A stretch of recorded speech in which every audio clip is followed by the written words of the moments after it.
Hey, this is Tim Derling with another edition of Tim's Vinyl Confessions. Hope you've been enjoying the series. If this is the first time watching, I'll just do a brief explanation. This is when I go through my record collection and talk about one particular artist or group in the classic rock field, look at each of the records and point out if anything's unique about the pressings that I happen to have. And let's get started with this edition. This one is on a band that needs little or no introduction, Queen. I've got a fair bit of their vinyl, so let's get started.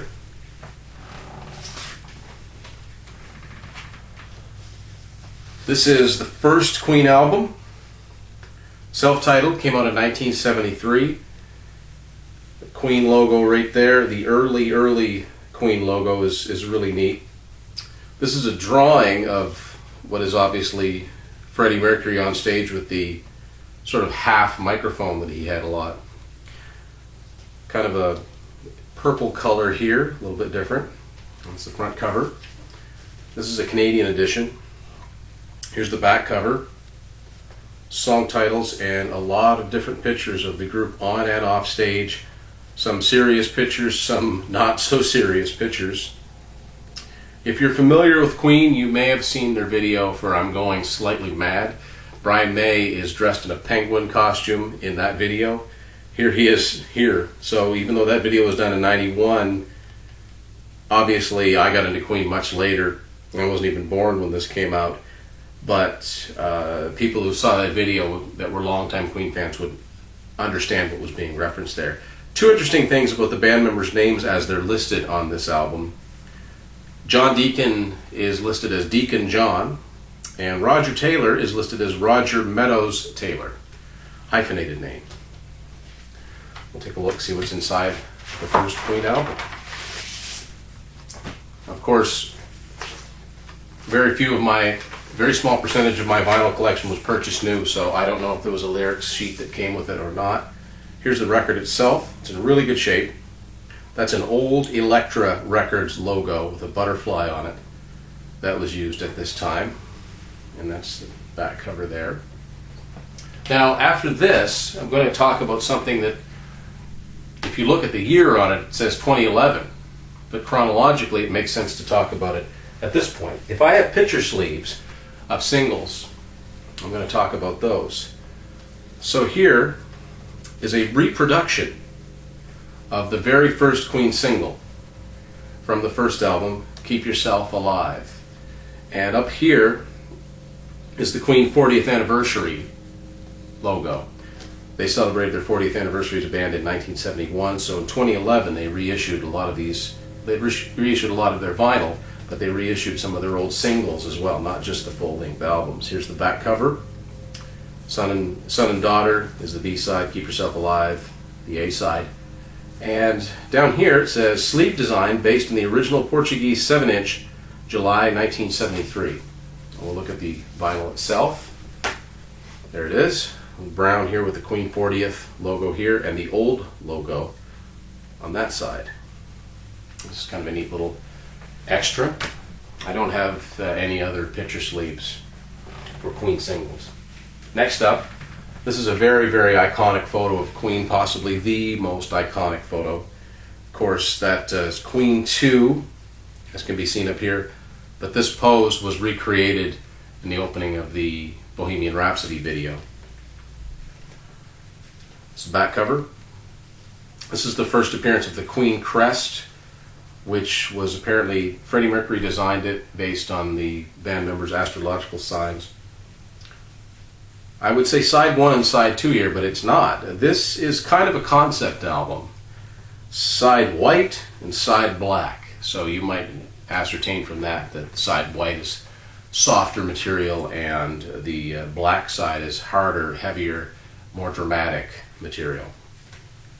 This is a gatefold. It opens in a different way though. Instead of opening side to side, it opens up and down as far as that's concerned. This is what's inside of it. Picture of the band all in white, only makes sense. Song titles again, and credits. Let's see what's in here. Plain white paper sleeve.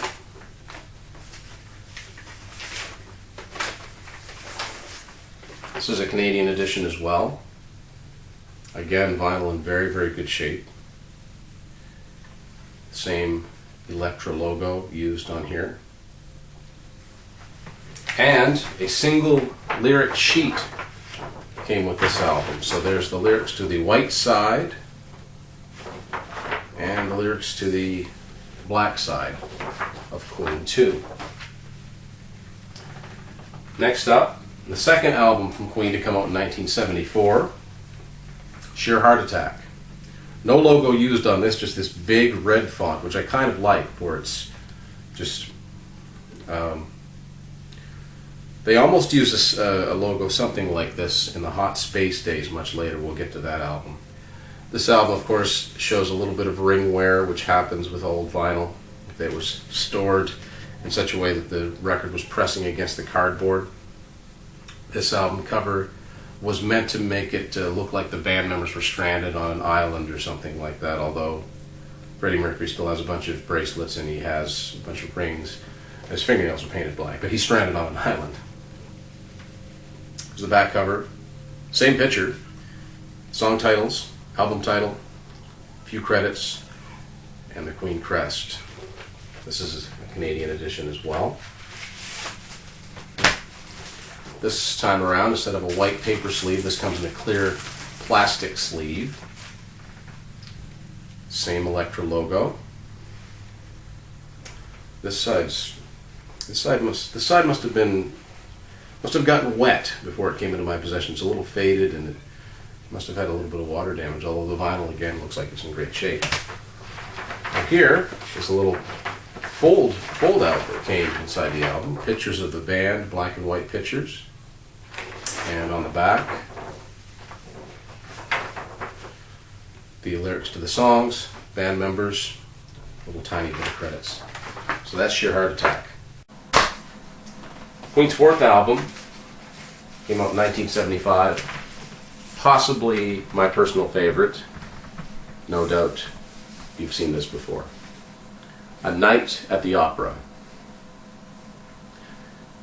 This is one of the cool things about vinyl that oftentimes gets lost, got lost with CDs and got lost with any other medium, certainly gets lost with digital. But the artwork, again, this is the Queen crest. And this is actually raised or embossed. So from here all the way around here, it's up higher. You can feel that with your fingers. Written out Queen, A Night at the Opera.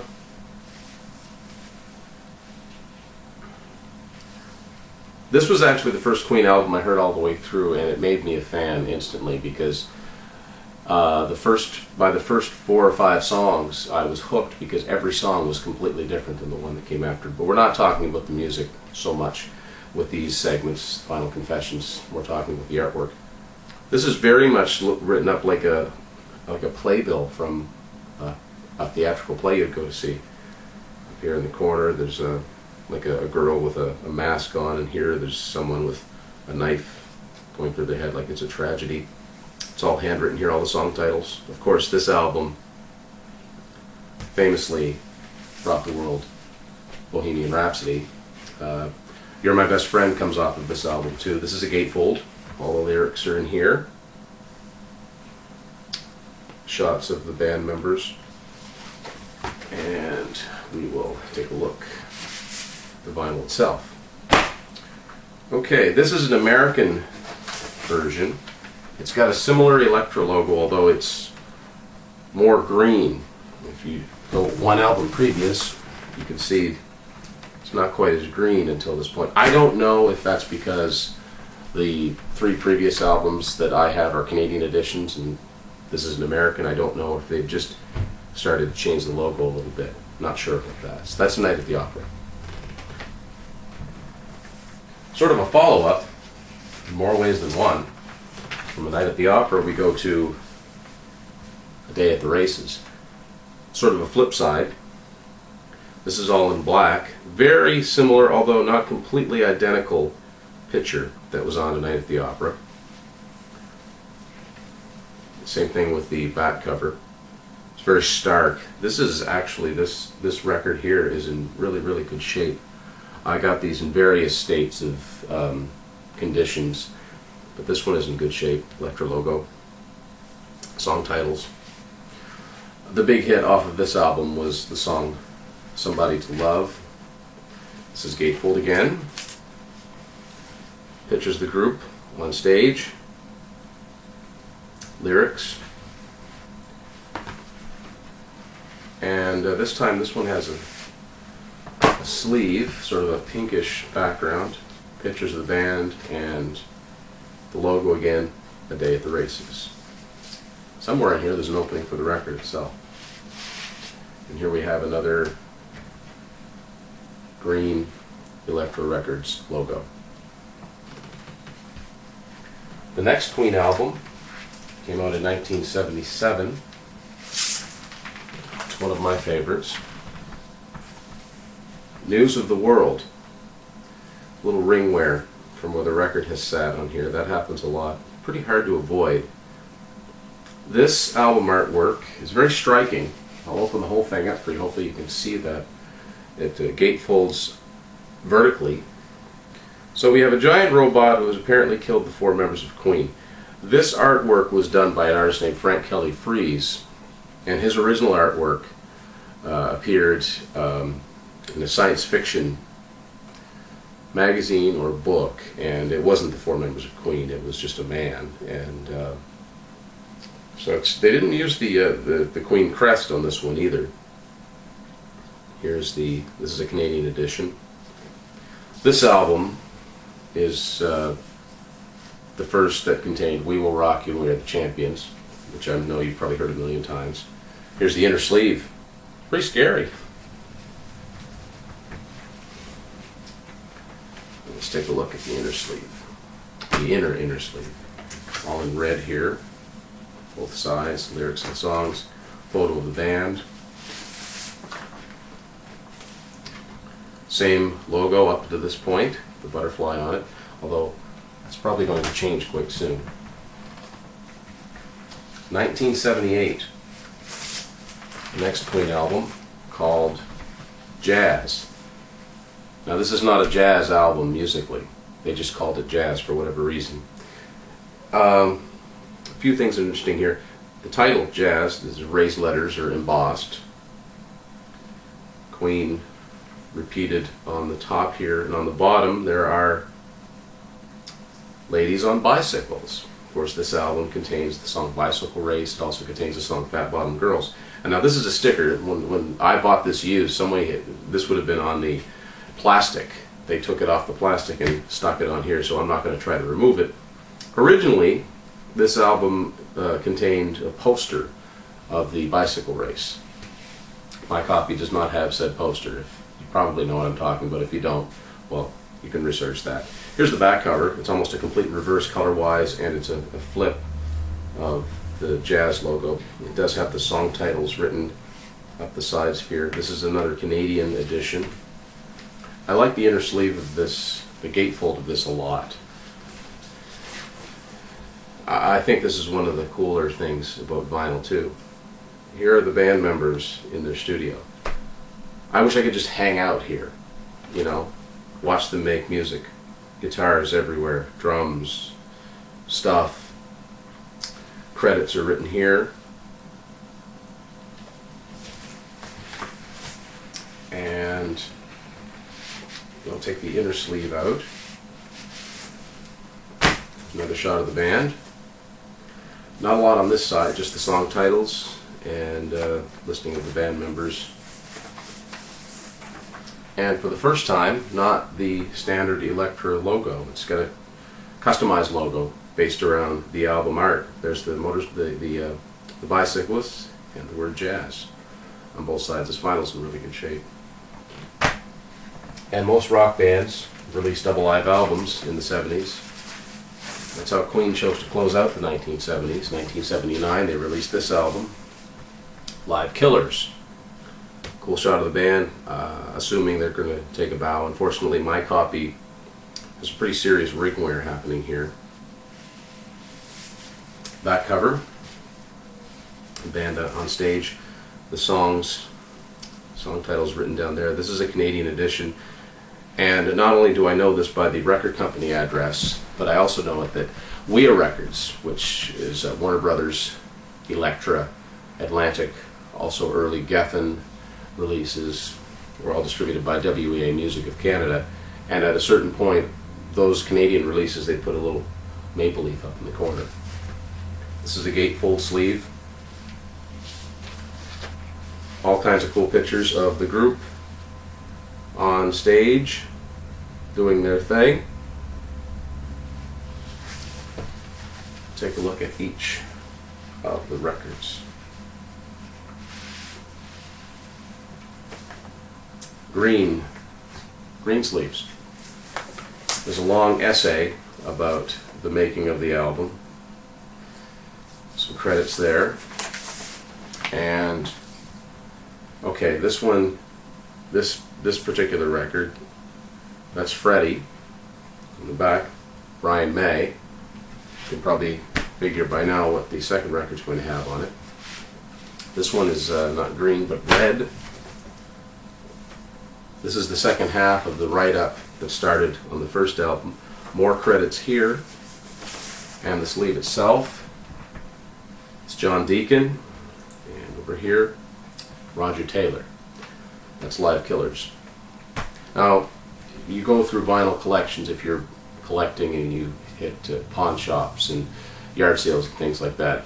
With most rock bands, you see some albums more than others, and if people owned one Queen album, and only one Queen album, chances are it was this one. The Game. This came out in 1980, and this is, I think, the single most successful Queen studio album, not counting Queen's greatest hits. This is a shot of the band on set of the video for Crazy Little Thing Called Love, because that song was recorded and released, I believe, a few months in advance of the actual album. Back cover, song titles. The other big single to come off this album was Another One Bites the Dust. This is, again, a Canadian edition. Maple leaf up there in the corner. Other than that, not much to talk about here. On the inner sleeve, lyrics, some credits, and shots of the group on a balcony here. And the album itself is just plain white with black, although something tells me, and I could be wrong about this, that I have seen copies of this that were silver and black, but I may be dreaming that, I'm not sure. Also in 1980, a second album came out by Queen in 1980. This one, hasn't been too many months since I actually was able to get a copy of this. Don't see it all the time. The soundtrack to Flash Gordon. I recommend every Queen song, or every Queen fan watch this movie. It's kind of a rite of passage just to say you were able to do so. This isn't an album so much. It's a soundtrack. And it's not 10 Queen songs. It's actually only has 2 what I would call actual songs on it. The rest are a lot of sound effects and incidental music. But it's interesting. They were asked to provide the music to this movie. Here's the back cover. Sam Jones as Flash Gordon. This is a Canadian edition. If you can't tell there, you can tell up here with a yellow maple leaf. Very striking album art. I do like the album art quite a bit. So the inner sleeve of Flash Gordon. This one's a little bit different. It has, we'll look at this first, it just has a plain white sleeve that actually houses the album. Here's the logo on the record label itself. But it also comes with this single, almost cardboard, Ming the Merciless, played by Max von Sydow.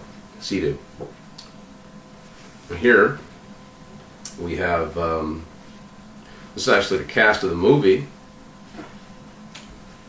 I forgot Timothy Dalton was in this movie. I have to watch this again.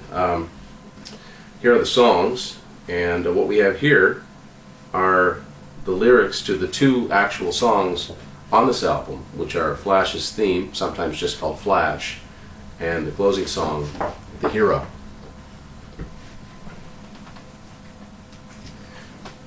Now I was remiss after the game. I'm going to just show you this really quick. I said I usually are going to just look at singles that had picture sleeves, but I'm going to look at this one here as an exception.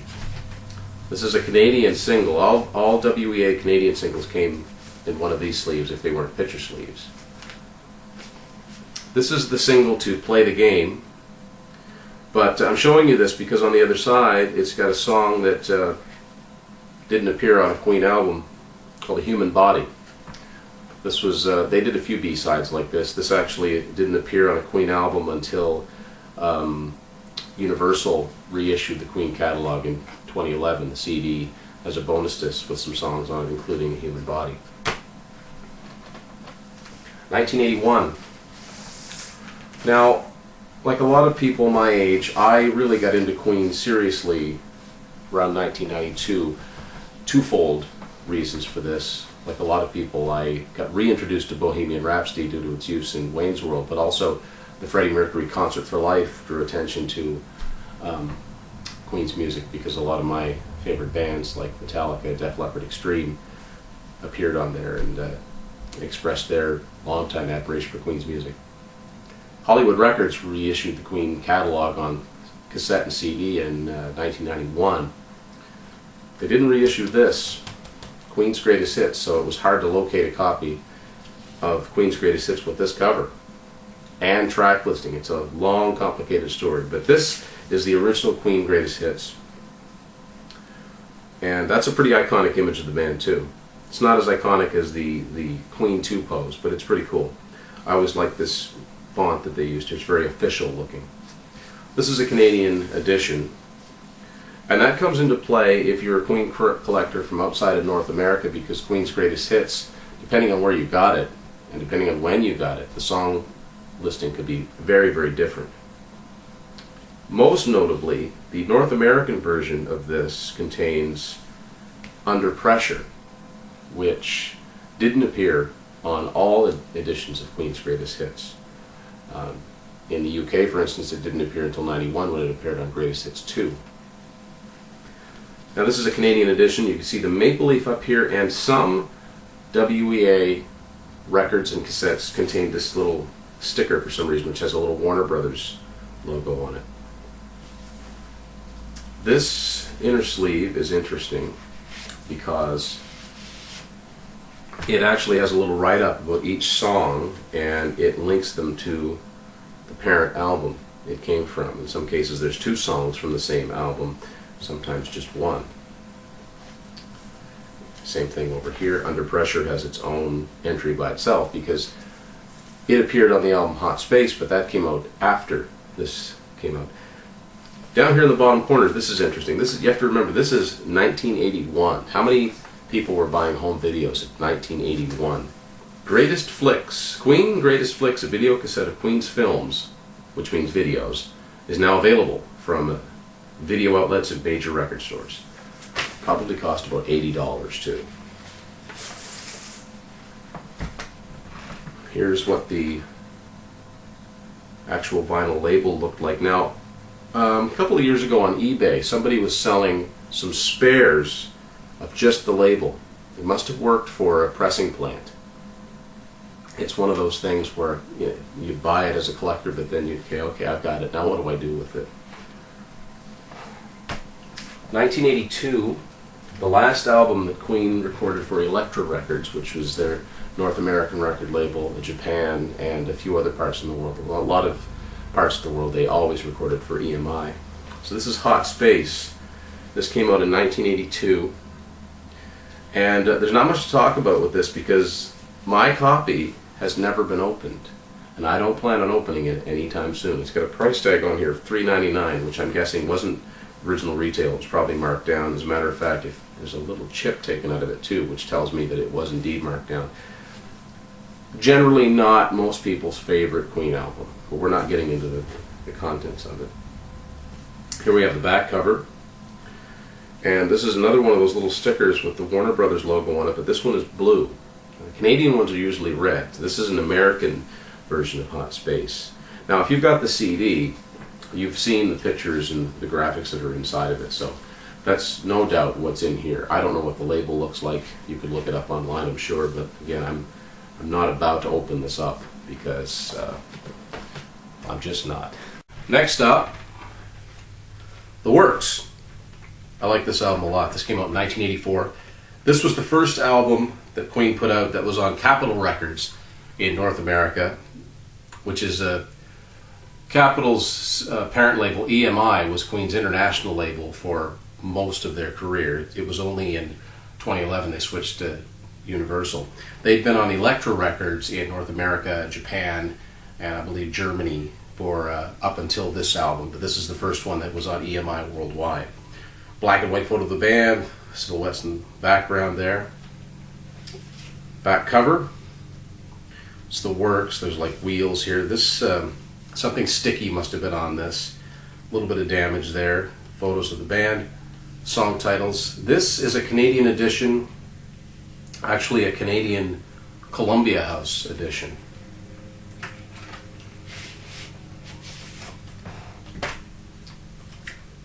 Inner sleeve, all in a very regal red color, and Queen The Works in gold. Credits there, this Capitol logo. And these are the lyrics of the songs on The Works. Let's see what the label looks like. It's a custom label. Again, Queen The Works in gold, song titles. That is The Works. Next Queen album, Kind of Magic, 1986. I had a hard time tracking this one down. Eventually got a copy of it. This is an American copy distributed by Columbia House. And very, very glitzy graphics on this album, and they continued this for the Magic Tour, which is, of course, unfortunately, Freddie Mercury's last tour with the band. This is the band in caricature form. It's gatefold. I don't like the way they wrote the song titles on here. It's really, really cumbersome to read.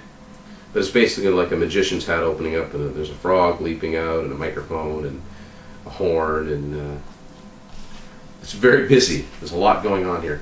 More of the same inside of the gatefold. Let's see what the album looks like. More graphics. That's a picture of the band with like fireworks behind them, or sparks. This is from the video for the song Princes of the Universe from Highlander. Like a lot of the songs in here are from Highlander. And that video was shot and the single came out before this album was released. Credits and all of the lyrics. And the album itself has the same logo, band, album title. This vinyl does not look like it was ever played. It's in excellent shape. Next up is an album that did not come out in the US until 1996. So it never came out on vinyl in the US, but it did come out, of course, in the UK. And it even came out in Canada. It came out in Canada, but not in the US. That's kind of unique. This is another live album, Queen Live Magic. This has a puncture through it, which tells me it was either a radio station copy or a markdown copy from a record store. There's a little bit of damage. There must have been something sticky on this front cover. I don't know if you can tell there or not, but little squares of the band on stage from what would be their final tour and their original lineup. This is the back cover. Yeah, Canadian edition. This is the only one of these I've ever seen, actually. There's all the song titles. This is a gatefold album again. Very, very cool. This was when they played Wembley Stadium, and it was just a huge, huge tour for them. Never made it to North America. And the inner sleeve, just all in red, kind of similar to what the Works had in their inner sleeve, same cover or color. Information about the crew, pictures of the band, and then we have the sleeve itself. This is pretty typical Capitol Records logo for the 80s. And one more. 1989.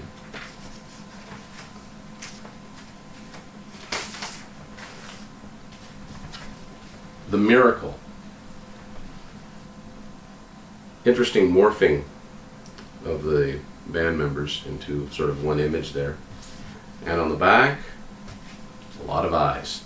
This is very glossy cardboard too used on this. This is a U.S. edition of The Miracle. You don't see this one on vinyl all that much. Picture of the band, some credits on the back cover, lyrics to all the songs, and very understated, but very, in typical Queen fashion, very regal looking font, and just a plain white background. That's my edition of Vinyl Confessions on Queen. Now there are other albums that exist by Queen on vinyl. These are the ones that I have. Hope you enjoyed the show. I look forward to presenting another classic artist and talking about their vinyl